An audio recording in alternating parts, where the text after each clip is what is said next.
On ne tient pas éternellement une société avec BFM, de la flicaille et du Lexomil. Parce que les industriels français font pire. Pas en Chine, mais en Afrique. On achète des terres à tire-larigot en Afrique 3 fois rien que pour spéculer, c'est nos milliardaires qui font ça. Voilà pourquoi on pose pas le débat sur la table. Les Chinois, c'est pas beau ce qu'ils font, mais nous non plus.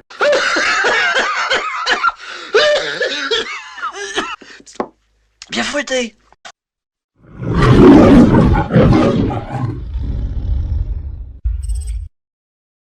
Nous vivons dans un monde d'imposture. Je me demande si une bonne partie de l'art moderne n'est pas une imposture. Je me demande si une partie de la politique n'est pas une imposture. Je me demande si une partie de l'économie n'est pas une imposture. Emmanuel Macron, c'est l'homme sans projet, parce que c'est l'homme sans conviction. Il est menteur, comme un arracheur de dents. Est-ce que c'est normal qu'il y ait des gens qui aient tellement d'argent quand il y en a d'autres qui meurent de faim? Vous allez me dire que je suis de nouveau du côté de Mélenchon. C'est quand même pas normal, il y a de l'imposture là-dedans. Qu'est-ce qu'on est en train de faire? Mais comment on peut continuer à faire ça? On dit rien, c'est normal.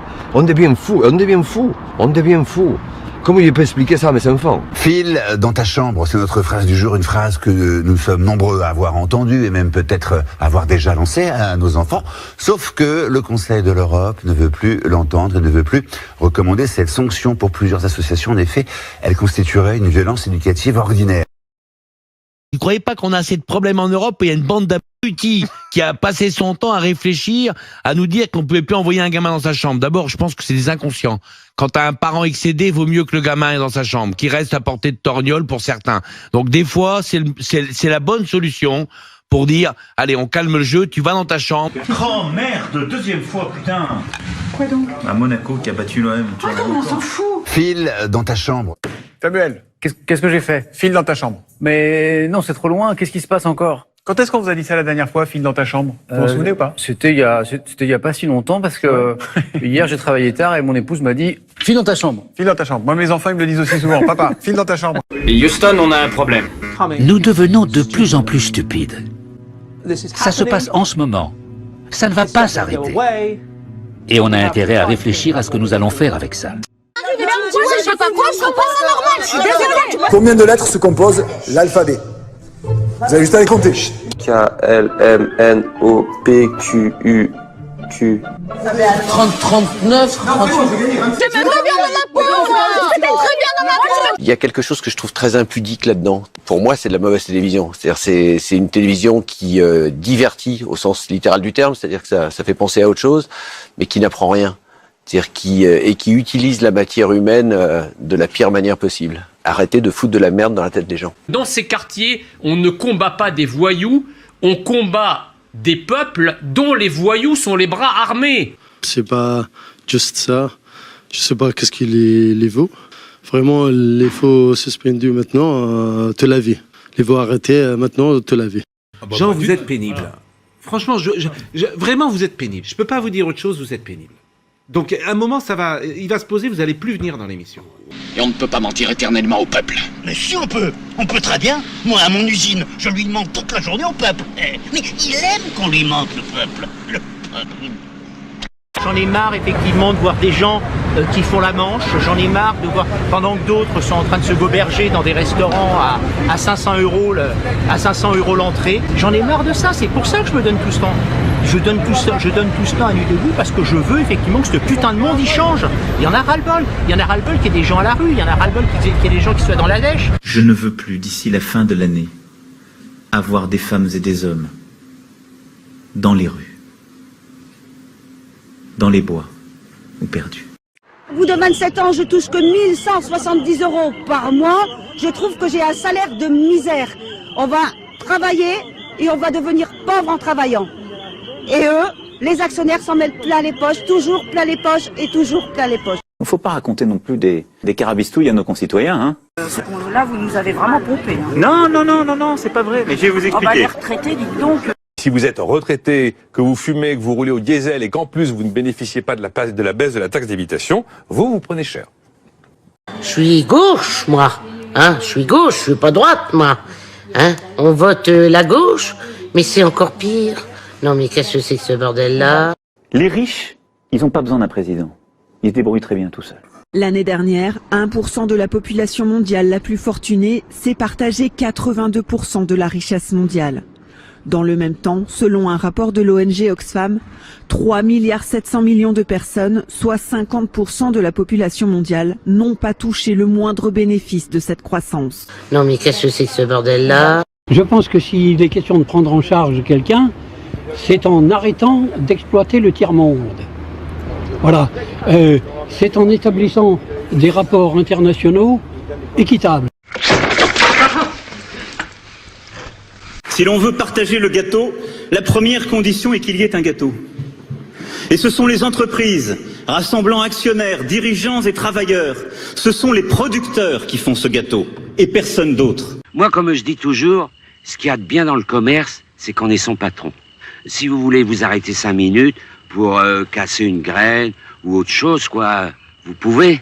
C'est pas comme dans les usines et tout ça, hein, chef? Oui, mais d'un autre côté, à l'usine, il n'y a pas les responsabilités. Ah oui, ça c'est vrai aussi. Ça. Mais la paye n'est pas la même non plus. Force est de constater que tout ne va pas bien dans le meilleur des mondes. Sésame, ouvre-toi. 44,3 milliards d'euros. C'est le montant des dividendes versés aux actionnaires par les grandes entreprises françaises au deuxième trimestre, un chiffre en forte hausse de 32,7%.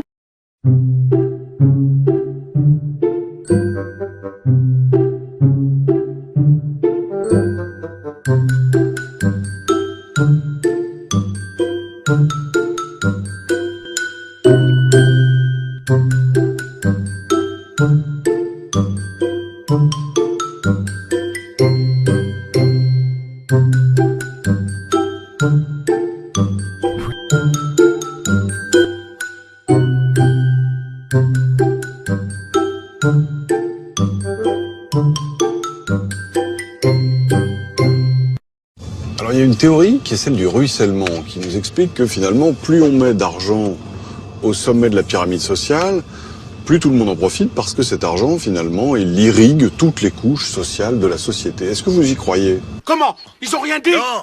Cette réunion, vous n'étiez pas présent? Non. Eh bien, c'est là qu'ils ont changé les plans. Ils ont changé les plans. Moi, je crois que la théorie du ruissellement, comme l'a très bien dit le prix Nobel d'économie Stiglitz, c'est une illusion, c'est une chimère.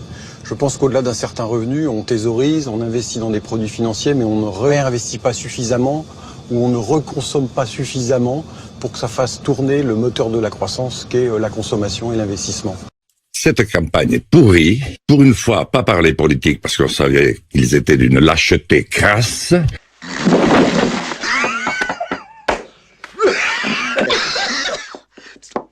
Bien fouetté. Mais on savait pas que les journalistes l'étaient autant. Lâches. Et qu'ils sont capables, oui, d'une lâcheté. D'une lâcheté. Je vous pose des questions, vous n'y répondez pas. Qu'est-ce qui pourrait détourner l'opinion publique? Rien du tout, mais rien. Vous pensez que il faudrait au moins une guerre? Vous plaisantez. Non, vous plaisantez pas. Est-ce qu'il y aura du pognon à la clé? Quoi? Est-ce qu'il y a du pognon à la clé? Ouais, il y en aura. Ouais, ce pognon qui va le fournir? Il y a du fric à se faire. Il faudra trouver un truc comme les rubans jaunes. Rubans jaunes. Oui, les otages. Les otages. Ouais, ils accrochaient des rubans jaunes partout. Oui, mais ça, ils l'ont fait naturellement. À quoi c'était pas un commenté? C'est dégueulasse. Je pense à un brassard, ça c'est une bonne idée. Pas mal. Un brassard, c'est bon. Ouais. Et même un brassard vert. Pas un vilain vert pomme. Hein. Non, un super vert. La couleur qui s'est le plus vendue pour les bagnoles l'année dernière, c'était le vert. Oui, un vert profond. Oui. C'est la fierté. Note l'idée du brassard vert. Super pomme, ce serait ridicule. C'est une excellente idée. Bon, bah ça fonctionne. Hein. Alors, on continue. Il y a quelques années, j'ai travaillé dans l'un des services scientifiques de la CIA sur le projet MK Ultra. Peut-être vous en a-t-on parlé. Technique de lavage de cerveau. Par l'autosuggestion et l'hypnose. Oui, c'est une analyse un peu rudimentaire, mais il y a de cela. Vous prenez un homme ordinaire et vous le transformez en assassin. C'était notre but. Ils sont dangereux, ces cons. Ouais, c'est pas des amateurs. Attention, hein. Allez, roulez. Hervé Falciani, l'ancien informaticien français de la banque suisse HSBC, qui avait dévoilé une liste de 127 000 clients qui cachaient leur argent, a été arrêté aujourd'hui en Suisse à la demande de la Suisse, où il a été condamné en 2015, on le voit à cette époque-là, à 5 ans de prison pour espionnage économique. Une lanceuse d'alerte en passe d'être licenciée. Le sujet est d'autant plus étonnant qu'il s'agit d'Emmanuelle Amar, directrice du Remera, un organisme qui est à l'origine de la révélation de l'affaire dite des bébés sans bras. C'est des malades! C'est des malades! Qu'est-ce qu'on est en train de faire? Mais comment on peut continuer à faire ça? On dit rien, c'est normal. On devient fou, on devient fou, on devient fou. Comment il peut expliquer ça à mes enfants? Déjà, je pense que ça fait très longtemps qu'on opère dans un monde où la vérité n'est plus la norme. Le mensonge est devenu la norme. Et on a vécu, dans les 18 derniers mois, dans un monde d'illusions. Cette illusion est hyper importante parce que une illusion, quand on voit un tour de magie, on a envie de croire, on a envie de croire, on a envie de croire. Hay que tener en cuenta que el 70% aproximadamente de la información que circula en el mundo está en manos de 7 grandes compañías.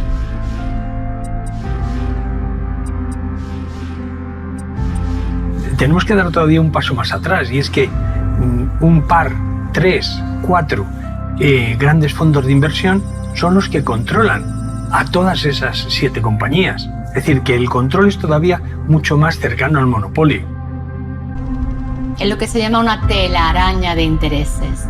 De manera que tú, al abrir un periódico, al abrir un canal, al acceder a YouTube, al acceder a Twitter, crees que te estás informando por distintas vías, por distintas fuentes, y sin embargo hay un mensaje único. Las élites que manejan estos procesos montan Coca-Cola y montan Pepsi-Cola. Te parece que hay diversidad, pero detrás el dueño es el mismo. L'étrange perquisition de l'appartement d'Alexandre Benalla le 20 juillet dernier, soit 48 heures après les révélations, la police a dû attendre le lendemain pour pénétrer à l'intérieur en l'absence de clés. Et un coffre-fort qui contenait les armes d'Alexandre Benalla avait mystérieusement disparu. Arrêtez de foutre de la merde dans la tête des gens. On ne tient pas éternellement une société avec BFM, de la flicaille et du Lexomil.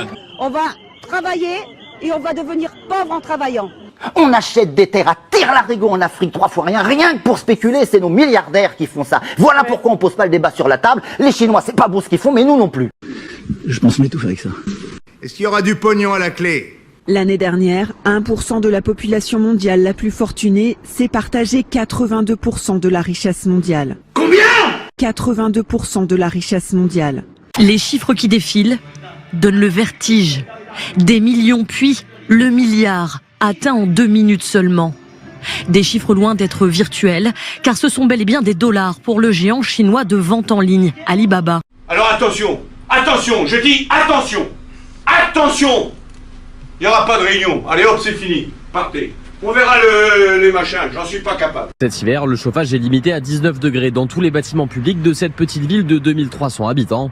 La mairie a donc acheté une polaire pour chaque élève, décision prise il y a 5 mois déjà. Et au mois de mai, il s'est mis à faire froid pendant la semaine où on a arrêté le chauffage. Donc les enfants se sont plaints d'avoir froid, donc j'ai fait remettre le chauffage en me disant que l'hiver prochain je ferai pas comme ça, mais que je leur offrirai des pulls, des polaires en l'occurrence. Nous sommes en guerre, mais l'ennemi est là, invisible, insaisissable, qui progresse. Et cela requiert notre mobilisation générale. Nous sommes en guerre.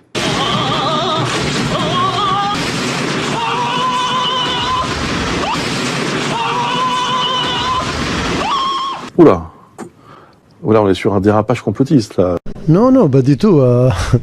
Si vous faire le média toujours, vous faire la pomonique, mais... C'est une question. Oui, oui, je sais, je réponds à la question, monsieur. À l'époque, quand il y avait 2 ou 3 cons dans un village, on les extirpait du village pour les confier à un sage afin de s'occuper de leur rééducation. C'est après qu'on les remettait dans la société. Mais aujourd'hui, s'il fallait sortir tous les cons, certaines villes et certains villages se verraient vidés de toutes leurs substances humaines sans qu'on ait réussi à vider tous les cons. Et un con, c'est un con. Il ne reconnaît jamais qu'il est con. Pour lui, c'est l'autre qui est toujours con, c'est son voisin qui est con. Lui, non. Il est tel une bête qui refuse de se reconnaître bête, mais qui ne cesse de paître dans la prairie de la bêtise. Heureusement qu'on le reconnaît toujours à sa tête, parce qu'il a toujours la tête d'un con. Il ne change jamais de tête. Si vous allez quelque part et que vous entendez les gens crier « Oh, le con, il est encore parmi nous. Il va nous pourrir la journée. » Si vous faites le tour de tout le monde pour repérer ce con en vain, ce n'est pas la peine d'aller le chercher plus loin.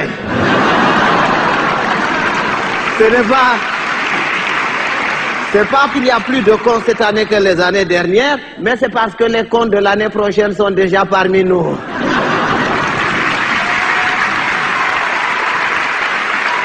Que vous écoutiez BFM, que vous écoutiez France Info, chaîne publique, chaîne privée... C'est de la merde. Même pensée, même discours. Tranquillou bilou.